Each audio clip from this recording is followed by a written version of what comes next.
Student, welcome back to cooperative class. Let us continue with next subtopic, that is from the accounts of cooperative society. We have already discussed about finalization of accounts of cooperative society. Also we have gone through statutory requirement for publication of final account. Today we will deal with content of annual returns and annual report. We are going to see what are the contents of annual returns and annual report. What are the things, what are the information included in annual returns as well as annual report. So those are called as the content of annual returns and annual report, right? So we'll begin with the first one, name of the members of managing committee. At the beginning, first will come all the members name, okay, of managing committee. You all know very well what is this managing committee means. Okay, so next, then the notice of annual general meeting. Okay, they have to mention the notice of annual general meeting, which they have already sent 14 days prior of annual general meeting to the members, right? Okay, to bring to their notice that the meeting will be held, and that too in advance 14 days, right? So we have to mention this as a content of annual return, notice of annual general meeting. Next is annual accounts. We have already discussed this about trading account, profit and loss account, right? So they have to also mention as a form of content annual account, okay, that is trading account with profit and loss account. Next is copy of balance sheet. Now whatever they prepared the balance sheet, as we have discussed in the last class, okay, during a particular year they need to prepare a balance sheet, and we have seen it is the statement which shows financial position of society on particular date, right? And it is prepared after the finalization of trading and profit and loss account, that too on the last date of cooperative year, right? So copy of that balance sheet need to be attached. Then managing committee report. Now managing committee writes a report, right? Okay, that also need to mention here as a content, managing committee report.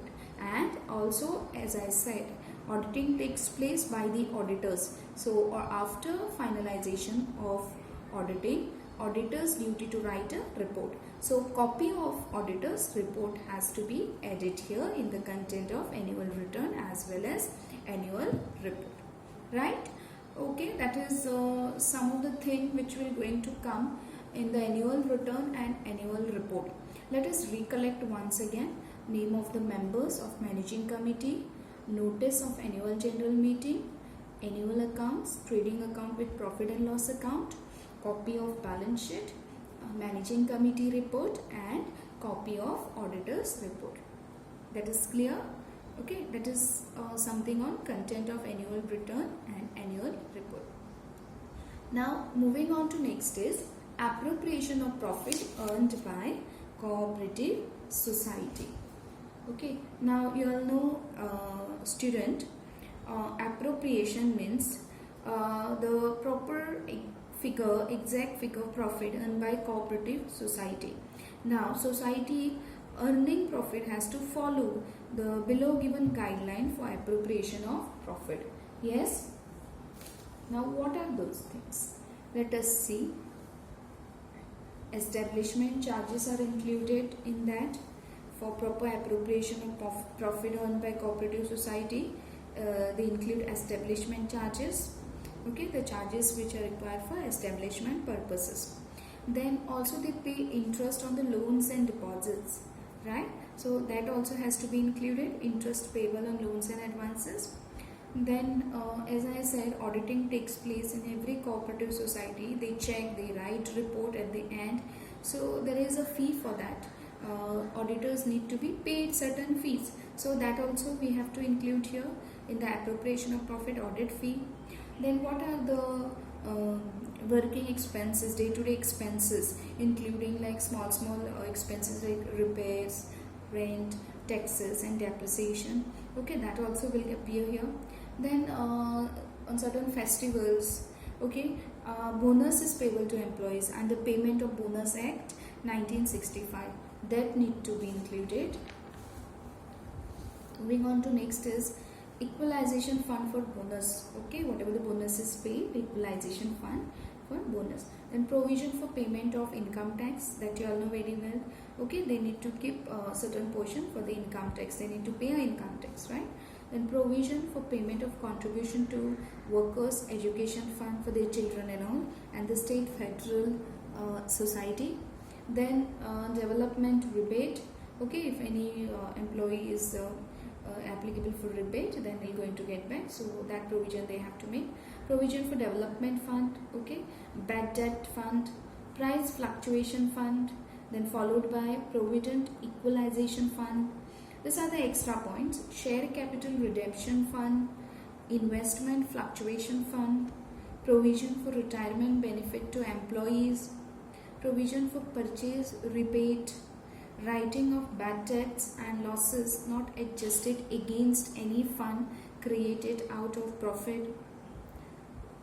Then a society may also provide to deduct the following items from the profit. Okay, society can deduct certain items from the profit, so we have to see which are those certain items to be deducted. Okay, so contribution, if any, to be made to any sinking fund or guarantees fund constituted under the provision of the Act and the rules and the bylaws of society. Provision for depreciation in the value of any security, bonds or shares held by society as a part of its investment. Any provision required to be made for the redemption of share capital contributed by the government or by federal society. Okay, so now balance remaining after the deduction of the amount of the above item, the society shall distribute the balance of profit according to the provision of section 66 and 68 of the Act, which provides under the Cooperative Society Act. Okay, so now moving on to next, we have distribution of profit according to provision of section 66 and 68 of the Act. Now let us see what are those. Every society shall maintain a reserve fund. First point we can take. Second, every society shall carry 1/4 of net profit to the reserve fund. Then third one, dividend not exceeding 12% may be declared. Contribution to education fund not more than 25,000 a year. Contribution to public purpose. Now here it says distribution of profit according to provision section 66 and 68 of the Act. Okay, every society have to maintain a reserve fund in case any emergencies, the funds are needed, required, then they can utilize this fund, which is kept in form of reserve fund. So very important to keep as a reserve fund. Then also every society shall carry 1/4 of its net profit to the reserve fund. All the society, it is mandatory to carry just 1/4 of it net, whatever the profit, not the gross, the net profit to the reserve fund, retained earning we call it, right? So now then profit not exceeding 12% may be declared. Okay, so dividend not exceeding 12% may be declared. And then also they have added the contribution to education fund, but okay, they have to contribute to the education fund, but it shouldn't cross rupees 25,000 a year, right? So contribution to education fund not more than rupees 25,000 a year, and a contribution to public purposes. Okay, then a society must set aside a sum not exceeding 20% of its net profits, and this remaining amount of profit may be utilized at a discretion of annual general meeting of the society, subject to the provision of the Act and rules. Okay student, I hope this is clear. So just for a glance, we have gone through, that is content of annual return and annual report. Okay, so we need to write in the content, there are 6 points. Okay, 6 points. Also, if at all you all need, you all can write more points in the content of annual returns and annual report, right? Then we have also seen appropriation of profit. There are altogether 16 points, student. So you all can study any 10 point of your choice, right? Okay, so and next is distribution of profit according to provision of section 66 and 68 of the Act. Okay, there are altogether 5 points. So you all have to study all 5. I hope this concept is clear.